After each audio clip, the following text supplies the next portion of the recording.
टिक fever से आपके dog dead भी हो सकते हैं अगर इनिशियल स्टेज पे ट्रीटमेंट नहीं मिलने से। टिक फीवर से इन्फेक्टेड होने से पेल म्यूकस मेम्ब्रेन, पेल गम्स, जो इन्फेक्टेड डॉग और पप्पी सांस लेने में दिक्कत हो जाए, इन्फेक्टेड टिक बाइट करने से टिक फीवर होता है। शॉर्ट पीरियड ऑफ टाइम पे आपके डॉग टिक फीवर से रिकवर नहीं हो पाएगा। हेलो एवरीवन, मैं doctor Kushal, welcome to my YouTube channel JMK Vet। जो डॉग ओनर की एक कॉमन प्रॉब्लम है जो डॉग की टिक्स, और जो डॉग टिक्स के वजह से आपके डॉग पे और पप्पी पे जो टिक्स फीवर जैसे बीमार भी होने का चांसेस है। टिक फीवर से आपके डॉग डेड भी हो सकते हैं अगर इनिशियल स्टेज पे ट्रीटमेंट नहीं मिलने से। So this video is very important for all dog owners. ठीक है, अगर आपके डॉग पे टिक फीवर से इन्फेक्शन होने से क्या क्या सिम्टम देखने को मिलेगा। फर्स्ट ऑफ ऑल, जो टिक फीवर से इन्फेक्टेड डॉग की हाई टेम्परेचर होगी, अप टू 105 डिग्री फ़ारेनहाइट तक इंक्रीज हो जाएगा।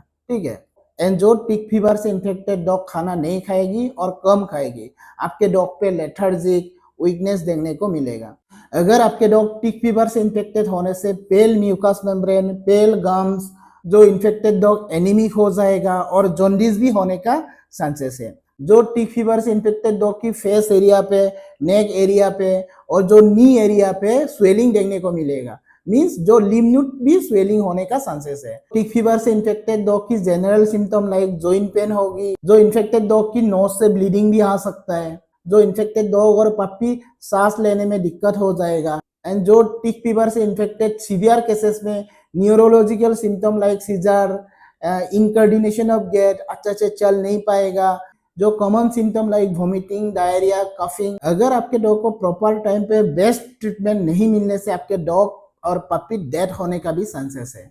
जो टिक फीवर है वो cause by bacteria, means bacteria से होता है, बट प्राइमरीली जो इन्फेक्टेड टिक का बाइट से स्प्रेड होता है टू द नॉर्मल और हेल्दी एनिमल डॉग। ठीक है, जस्ट आप लोग याद पे रखना है कि जो इन्फेक्टेड टिक बाइट करने से टिक फीवर होता है। अगर आपके डॉग टिक फीवर से इन्फेक्टेड होने से उसका ट्रीटमेंट लॉन्ग टाइम तक करना पड़ेगा। शॉर्ट पीरियड ऑफ टाइम पे आपके डॉग टिक फीवर से रिकवर नहीं हो पाएगा। फ्रॉम माय एक्सपीरियंस, जो टिक फीवर से इन्फेक्टेड डॉग एवरेज 14 डेज तो लग जाता है जो रिकवर होने के लिए। ठीक है, टिक फीवर की डायग्नोसिस लाइक फिजिकल एग्जामिनेशन और जो डॉग की सिम्टम देखने के बाद, and blood test like CBC, complete blood count, and urine test में प्रेजेंस ऑफ बैक्टीरिया, एंड जो स्पेसिफिक पैथोजन डायग्नोसिस करने के लिए आप लोग PCR करना पड़ेगा, mean polymerase chain reaction test. अभी most important like tick fever से प्रिवेंशन कैसे किया जाए। फर्स्टली आपके डॉग को टिक से कंट्रोल करना पड़ेगा। इसके लिए आप लोग antitick collar, antitick powder, antitick shampoo, antitick drops, antitick spray, antitick soap मिल जाता है, आप लोग वो सब यूज कर सकते हैं। बट जो टिक कंट्रोल का जो प्रोडक्ट है वो 1 वीक में मैक्सिमम 2 टाइम ही यूज कर सकते हैं। अगर 2 टाइम से ज्यादा यूज करने से आपके डॉग पे स्किन इन्फेक्शन होने का भी चांसेस रहता है। आपके डॉग का जो बेडिंग एरिया और नियर बाय एरिया को अच्छे से क्लीन एंड हाइजीन मेंटेन करके रखना है, क्योंकि जो एक्सटर्नल पैरासाइट है वो रात के टाइम पे आपके डॉग का खून पीने के बाद दिन के टाइम पे वो बेडिंग एरिया और नियर बाय एरिया में सूख जाता है। तो इसलिए नियर बाय एरिया और बेडिंग एरिया को अच्छे से क्लीन करके रखना ही है। एंड जो आपके डॉग को बाहर तक लेके जाने के बाद, लाइक फील्ड पे, मॉर्निंग वॉक पे, रास्ते पे लेके जाने के बाद जब रिटर्न आएगा तो एक बार जरूर चेक करना कि एक्सटर्नल पैरासाइट लाइक टिक्स, लीज, लाइस है क्या, वो अच्छा से चेक करना चाहिए। In case of tick fever में अर्ली और इनिशियल डायग्नोसिस और इमीडिएटली ट्रीटमेंट स्टार्ट करना जरूरी है। नेक्स्ट जो मोस्ट इंपॉर्टेंट है वो है टिक फीवर का ट्रीटमेंट। जो टिक फीवर का ट्रीटमेंट करने से पहले blood test is very important. After blood test proper diagnosis होने के बाद ट्रीटमेंट स्टार्ट करना है। एंड जो टिक फीवर का ट्रीटमेंट करने से पहले आप नियर बाय वेटरनरी डॉक्टर के साथ कंसल्ट कीजिए, क्योंकि जो प्रॉपर डोज रेट में ट्रीटमेंट करना है। डॉग की जो कंडीशन और बॉडी वेट देखने के बाद आपके वेट डिसाइड करेगा कि कितना डोज रेट में कौन सा मेडिसिन यूज करना है।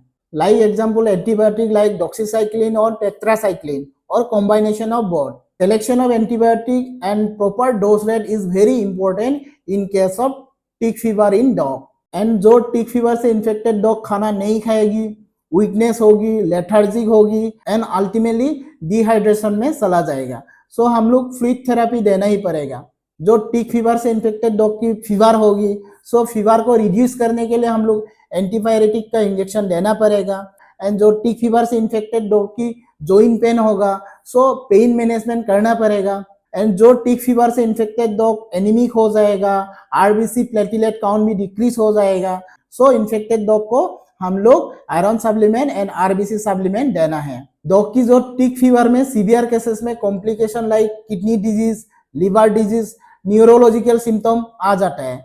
सो कॉम्प्लिकेशन को रिड्यूस करने के लिए हम लोग liver supportive, kidney supportive, nerve supportive injection और लिक्विड देना है। वही आपके वेट डिसाइड करेगा कौन सा इंजेक्शन देना है और कौन सा सपोर्टिव मेडिकेशन करना है, कितना दिन तो वो मेडिकेशन करना है, वो आपके वेट डिसाइड करेगा जो टिक फीवर से इन्फेक्टेड डॉग का कंडीशन और सिचुएशन देखने के बाद। इन केस ऑफ टिक फीवर में सीवियर केसेस में कॉम्प्लिकेशन स्टार्ट हो जाता है। Tick fever is very dangerous in case of dog. That's why जो इन्फेक्टेड डॉग की कॉम्प्लिकेशन स्टार्ट होने से पहले अच्छे से डायग्नोसिस और इनिशियल डायग्नोसिस करना है और इमीडिएटली ट्रीटमेंट स्टार्ट कर देना है। सो आप लोग ट्राई कीजिए जो आपके डॉग पे जो टिक्स है वो प्रिवेंट करने के लिए, और कॉम्प्लिकेशन स्टार्ट होने से पहले अच्छे से डायग्नोसिस करना है और इमीडिएटली ट्रीटमेंट स्टार्ट करना है। और आपके डॉग और पपी पे चेक करके देखिए क्या टिक फीवर का सिम्टम है क्या। इस वीडियो के जरिए मैं little bit information about tick fever in dog के बारे में आप लोग के साथ शेयर करने को ट्राई किया हूँ। अगर वीडियो इन्फॉर्मेटिव लगे तो दूसरा डॉग ओनर और डॉग लवर को भी शेयर कर दीजिएगा। और एनी क्वेश्चन और any doubt about tick fever in dog इस वीडियो के कमेंट सेक्शन में जाके आप लोग क्वेश्चन भी कर सकते हैं। And thank you.